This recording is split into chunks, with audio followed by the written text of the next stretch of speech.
Warren Buffett, the legendary investor and chairman of Berkshire Hathaway, made headlines as he appeared for a live 3-hour interview on CNBC's Squawk Box for the first time since February 2020. The interview took place in Tokyo, where he sat down with Becky Quick, one of the co-hosts of the popular financial news show, to discuss a wide range of topics, including Berkshire's investments in Japan, the US banking collapse, toxic railroad derailments, bank stocks, and more. If you are excited to learn about this, then make sure to stick with us until the end, because you don't want to miss the details we have for you. One of the main topics of discussion was Berkshire Hathaway's growing investments in Japan's 5 biggest trading houses. These trading houses, named Itochu Corp, Marubeni Corp, Mitsubishi Corp, Mitsui Co, and Suminoto Corp, are large companies that play a vital role in the country's economy by importing goods and services across multiple industries, such as automobiles, infrastructure, and clothing. In 2020, Berkshire Hathaway initially purchased slightly more than 5% stakes in these 5 trading houses. However, during the interview, Buffett revealed that Berkshire Hathaway now owns 7.4% of the outstanding shares of these companies. He mentioned that when he first invested in these companies, he was confounded by the fact that he could buy into companies with strong earnings and growing dividends at what he considered a ridiculous price, especially when compared to the near-zero interest rate environment at the time. Despite his initial skepticism, the investment has exceeded his expectations, and he stated, "It turned out to be better than I thought it would be." Another advantage for Buffett is that he generally understood what these companies did, as they were similar to Berkshire Hathaway in which they owned diverse interests across various industries. While Buffett has promised not to buy more than 10% of any of these companies' shares without their permission, he did hint at the possibility of further purchases in the future.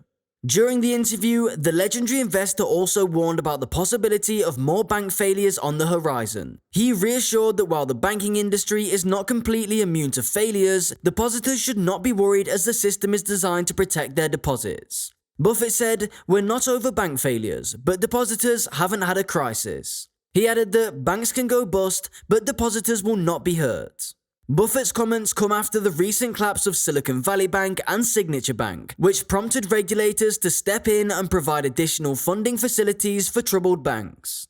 SVB Financial Group, commonly known as Silicon Valley Bank, was shut down by US regulators on March the 10th after its share price experienced a drastic decline. Following this, Credit Suisse, the second largest bank in Switzerland, collapsed in March 2023 and was subsequently acquired by its rival UBS for $3.3 billion. The collapse of these 3 banks sent shockwaves through the global financial system and raised concerns about the stability of banks. The Oracle of Omaha pointed out that several banks engaged in misleading accounting to artificially inflate their profits. He gave the example of banks valuing their long-dated bonds at their par value instead of their market value, which hid the fact that their value had fallen on paper. Buffett also underscored the importance of people feeling their bank deposits are safe. It's important that banks retain the confidence of the public, and they can lose it within seconds, he said. Some of the dumb things that banks do periodically have become uncovered during this period. This includes having mismatched assets and liabilities, as well as questionable accounting practices, he said. These issues can contribute to the vulnerability of banks and increase the risk of failure. The Berkshire chief said that he sold certain bank stocks after observing signs of trouble in their earnings. "I don't like it when people get too focused on the earnings number and forget banking principles," Buffett said about his decision to part with his bank bets. "I did think that banking could get in a lot of trouble just because of the kinds of things they did," he continued. "I didn't like the banking business as well as I did before."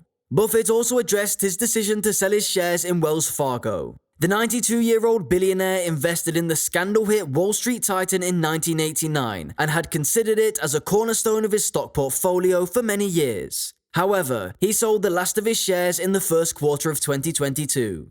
"I did sell bank shares that we'd owned for 25 to 30 years, he said. "I just think the system isn't set up quite right in terms of connecting punishments to culprits. It's incredibly important that your banking system runs well."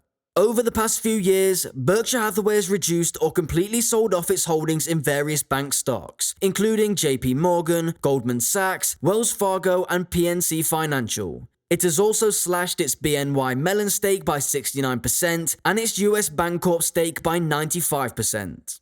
As a result, the combined value of these positions has decreased from nearly $12 billion at the end of 2019 to below $1.5 billion at the end of 2022.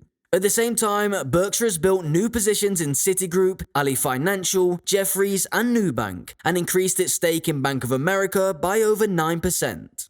Bank of America remains Berkshire's second largest holding after Apple.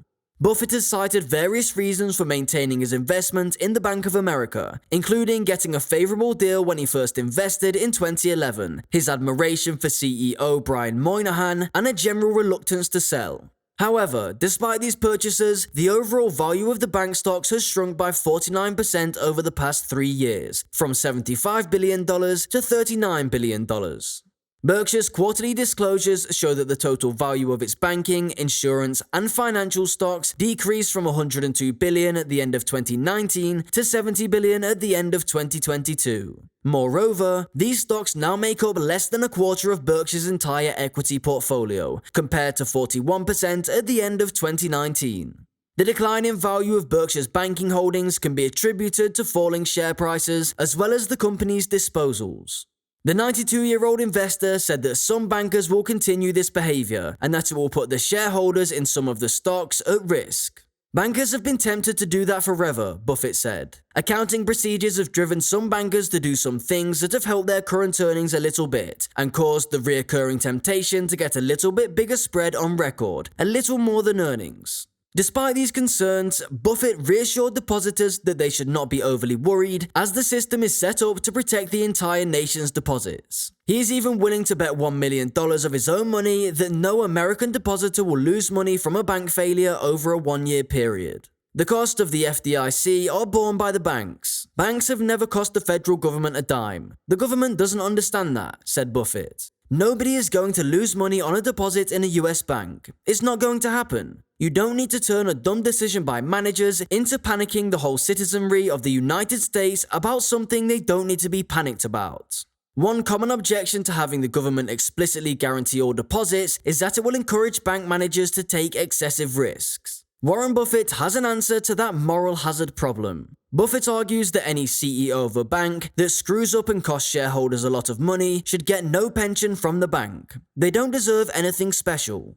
He believes not only the CEOs should be forced to return retirement savings if they screw up, but that directors should also be made to hand back 5 years' worth of their lucrative salaries if they lead a bank to its demise. According to Buffett, all kinds of trouble was caused by the banks, but bank executives, they all continue to live fine. They may have lost their job, but they got their pensions. There have got to be consequences for the people who make the decisions. Penalizing the shareholders later on by billions of dollars worth of fines, that doesn't deter the bad action. And this is something that was severely lacking in the 2008 financial crisis. Many bankers and financial institutions took huge risks in the pursuit of greater profits. But they knew that even if their decisions resulted in massive losses for their institutions, they would not be personally held responsible. In fact, in many cases, they walked away with handsome bonuses.